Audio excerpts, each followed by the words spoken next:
aquí estoy yo.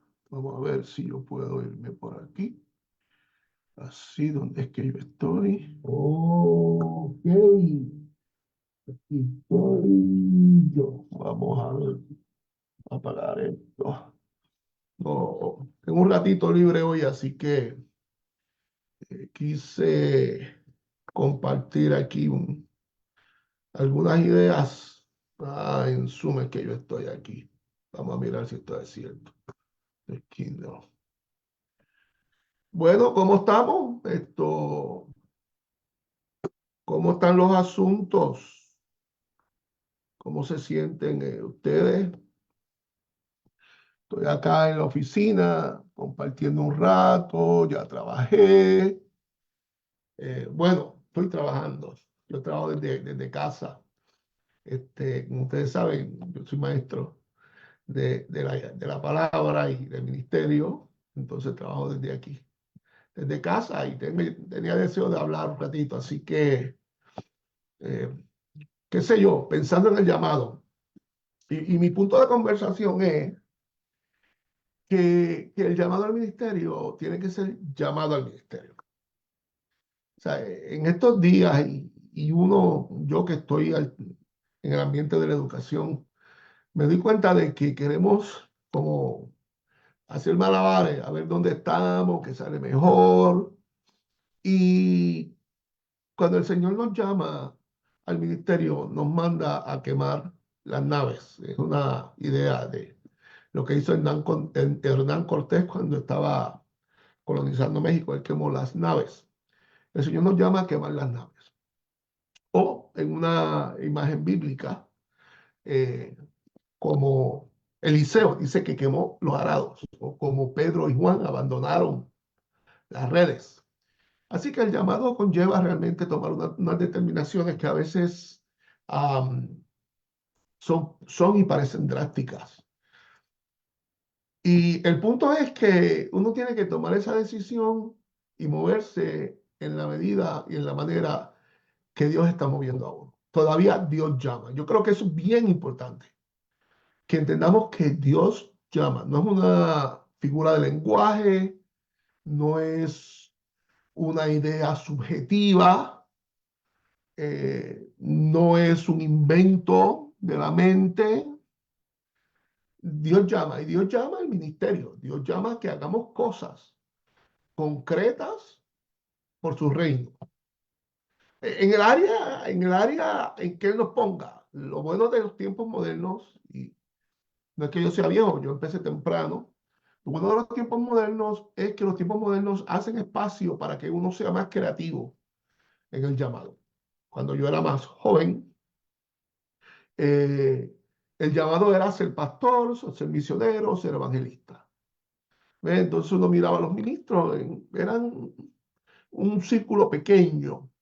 Hoy día encontramos que el llamado se ha diversificado a tantas áreas del servicio cristiano, donde todas son importantes: música, educación, tecnología, um, misiones, por supuesto, los tradicionales, gente que trabaja en las iglesias, servicio. Requiere unos componentes técnicos, ¿ve?, que bendicen la iglesia. Así que nosotros debemos tener claro a lo que el Señor nos llama. ¿Ok? Y ahí yo digo la integración necesaria de los diferentes aspectos que comprenden la vida del llamado al ministerio pentecostal.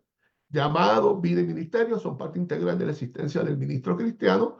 Esa integración debe suscitar un ministerio satisfactorio y relevante que llene las expectativas de la iglesia y de la comunidad.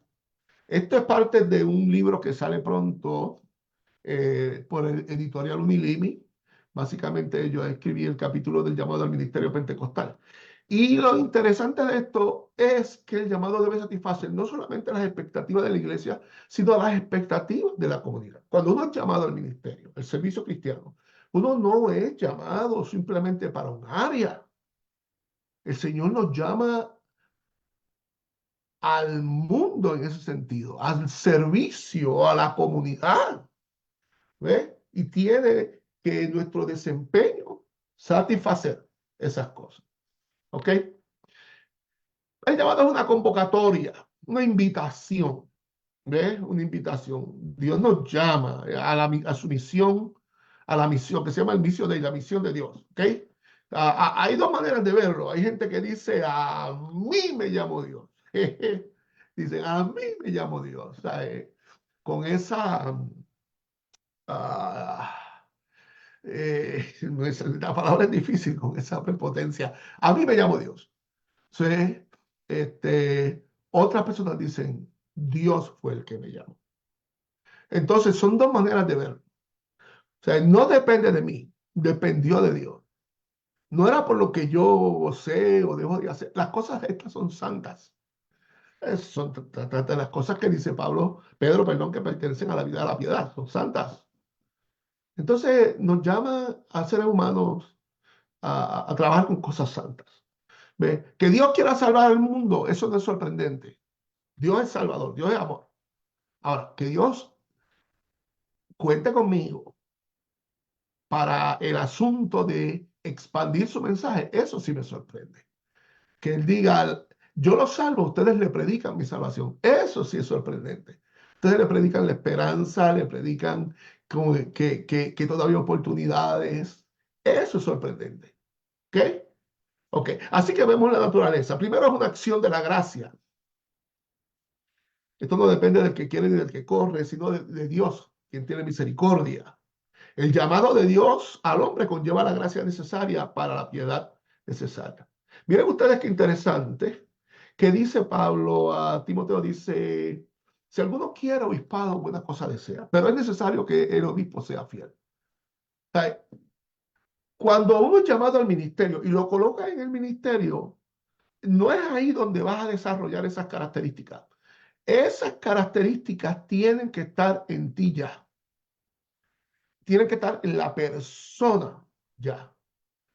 Dios te llama no para que seas servicial. Dios te llama porque ya eres servicial. Dios te llama no para que seas santo. Dios te llama porque eres santo y santa. ¿Ves? Dios te llama no para que tengas amor por las almas. Dios te llama porque tienes amor ya. ¿Ves? O sea, ya Dios ha venido trabajando unas cosas en la vida de la persona por años, tiempo. De hecho, con el llamado a salvación, llega el llamado al ministerio. Si usted cree, y yo creo, el sacerdocio de todos los santos. Con el llamado a salvación, llega el llamado al ministerio. Llega el llamado al servicio. O sea, no podemos decir otra cosa. Algunas personas dentro de ese llamado encuentran un llamado que es voluntario. Entonces ellos se colocan y se encuentran en la iglesia local. Y hay otros que dentro de ese llamado que Dios le hizo, encuentran un llamado a tiempo completo, se convierte en una profesión, ellos cobran, tienen derecho a cobrar, tienen derecho a vivir de eso, etcétera, etcétera. ¿Ve? Pero todo nace de la acción de Dios. ¿Ok? Así que, eh, ¿cómo le digo? El llamado en ese sentido es parte intrínseca de la salvación. Dios nos llama a salvación, Dios nos llama al servicio. No hay manera de que un creyente no tenga nada que hacer. Hay veces que el llamado crea crisis, una crisis. En estos días he estado pensando en Ezequiel. Dice que Ezequiel estaba mudo, mudo. No habló del llamado que crea crisis. Pedro tuvo una crisis. Quítate de mí, que soy hombre pecador. Isaías, ay de mí, que soy muerto. El llamado crea una crisis, a veces también crea unos temores. Crea unos temores, unas ansiedades, que el Espíritu Santo en el proceso va a ir removiendo. Okay. Hay veces que hay indiferencia al llamado. Sí. Y pienso que la indiferencia viene por dos cosas. Primero, por falta de conocimiento, por ignorancia. Personas que Dios lo está llamando todavía no lo entienden. En el caso de Samuel, por ignorancia. Sí, gente que tiene unas características y qué sé yo, pero como que no se dan cuenta. ¿Verdad? No se dan cuenta. Y hay veces que las personas no responden al llamado por falta de un mejor término, por rebeldía o por intereses encontrados, y también eso puede suceder. Eso puede suceder. Pero de manera que hay unas cosas que requieren unas respuestas de nosotros. En este sentido, no solamente Dios pone en mí el sentir, yo tengo entonces que desarrollar el hacer, desconocimiento. Y a lo último viene la aceptación humilde. La aceptación humilde es cuando ya uno mm, decide no luchar, no luchar más en contra de eso. Me sedujiste, Jehová, fui seducido. Más fuerte fuiste que yo y me venciste en ese aspecto. Hay unos componentes esenciales, no los quiero marear así dándole aquí a la cosita. Perdón mi falta yo no soy muy técnico, así que lo que yo quiero es hablar y que alguien me escuche. Lo primero es espiritualidad. No es el más espiritual, no es ser el más espiritual. Fíjese que Abraham cuando responde al llamado de Dios no era la persona más espiritual, pero la persona muy sensible y capaz de confiar. Mira, responder al llamado es confiar que Dios puede guiarnos en nuestro destino. Eso es todo. De hecho, ese es el principio del liderazgo. O sea, una persona está con un líder porque piensa que vale la pena estar con ese líder e invertir el futuro con ese líder. Pero lo mismo es con Dios. O sea, yo se lo sigo en la misión, en la tarea, eh, confiando en Él. Sí, eso requiere esa sensibilidad. Y la espiritualidad es algo que se desarrolla en el ser, con diferentes actividades intencionales. Diferentes, dije, muchas, no una. No solamente oración, tienes que estudiar también. No solamente estudio, tienes que orar. ¿Ve? No solamente estudio oración, tienes que pensar, reflexionar, adorar al Señor con la mente, con el pensamiento. A Dios se adora también con los pensamientos, por supuesto. ¿Ve? No solamente eso, hay que socializar, eh, eh, hay que rendir cuentas. Ujú. De hecho, los líderes que no rinden cuentas tienen problemas. Tienen problemas. Y déjeme decirle algo, y ya voy a acabar. Déjeme decirle algo. La persona más fácil de engañar es uno mismo. No importa cuán alto, cuán lejos. La historia no habla de eso. Am, no, la persona se engaña. Por eso es que uno tiene que aprender a rendir cuentas. Bien, bien importante. Aceptar retos, aprovecharse de las oportunidades, encontrar las satisfacciones. Cuando no hay nada que rinda, que dé más satisfacción que ver el fruto del trabajo ministerial, del servicio. ¿Ok? Aprender a manejar los fracasos que yo puedo aprender. Ponerse metas. Ponerse metas. Si un barco no sabe cuál será su puerto, ningún viento es favorable. Me parece que eso lo dijo Cicerón. Y tener fidelidad. Tener fidelidad es muy importante. ¿Por qué? Porque lo último que Dios nos prueba cuando nos llama al ministerio es la paciencia. Y yo he visto muchas personas jóvenes, o no tan jóvenes, eso no tiene nada que ver con la edad, también los hay viejos, que tienen una misión y no han tenido la paciencia de esperar, y muchas veces la echan por la borda, ¿ok? Así que hay que tener esa paciencia y esa fidelidad para esperar. Y a veces hieren a los líderes, a los mentores. Nunca hiera a los mentores, nunca. Nunca hiera a las personas que te dieron la oportunidad cuando no sabías predicar, que decías muchos disparates y te daban un brequecito. O a la iglesia que te dio las primeras credenciales. Cuando nadie confiaba en ti, alguien te dio unas credenciales. Después vienes, te llevas la iglesia y todo lo que has hecho como si todo eso fuera tuyo. No hagas eso no es justo. Fidelidad, ¿ok? Fidelidad. Ok. Ahí los roles, Dios, familia y ministerio. Dios en todo. O sea, yo creo que Dios no quiere que yo triunfe en el púlpito y fracase en el hogar. No, para mí yo no entiendo eso. La gente dice que Dios es primero, la familia es segundo, el ministerio tercero. No, no, Dios es primero, familia es primero y ministerio es primero. Dios, familia primero, Dios, familia, ministerio, todo es primero, dándole realmente el lugar a cada uno. Si Dios no está en los componentes, Y una de las cosas donde los ministros fracasamos es en el hogar, porque cuando llegamos después de la victoria del púlpito, en el hogar bajamos la guardia. Y el hogar es el lugar de sellar. No hagamos como Jefté, que dijo: al primero que salga de mi casa lo sacrifico. Salió su hija.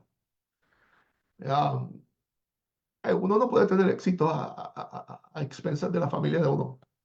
No se vale ni para ellos ni para ti. ¿Ok? Vamos a ver qué más yo tengo por aquí para ustedes y dejar un legado. Hay que saber cuándo es el tiempo de terminar, como yo, que termine ya. He hablado suficiente. Ya, que termine.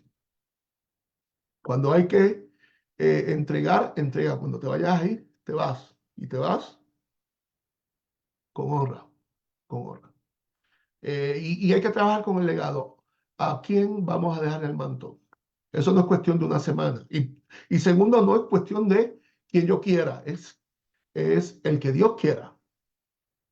Es que el que Dios quiera. Por eso el Señor tuvo que llamarle la atención a Abraham. Le dijo: no es con Ismael la cosa, es con Isaac. A ese es el que yo quiero que se quede.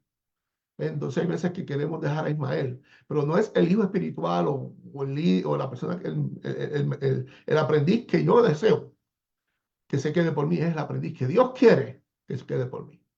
¿Ves? Que continúe mi tarea.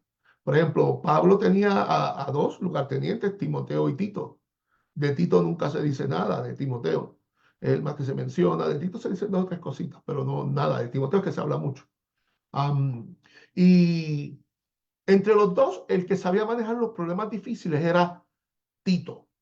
A Tito lo mandan para Creta, a Tito lo mandan para Corinto, a Tito lo mandan para Dalmacia, a Timoteo lo mandan para Éfeso, y en Éfeso se quedó llorando porque se quería ir con Pablo. Entonces, eh, Pablo, sin embargo, dijo: yo no tengo a nadie de mejor ánimo que Timoteo, que como a un padre me ha servido el ministerio, el legado, ¿verdad? Y con eso yo concluyo. Unilimi, Universidad de Liderazgo y Ministerio. Cualquier cosita en el chat me hace preguntas. Cursos de asociado, cursos de bachillerato, cursos de maestría. Mi punto de conversación es que hay que responder al llamado divino. Nos vemos entonces. Hasta la otra. Bye.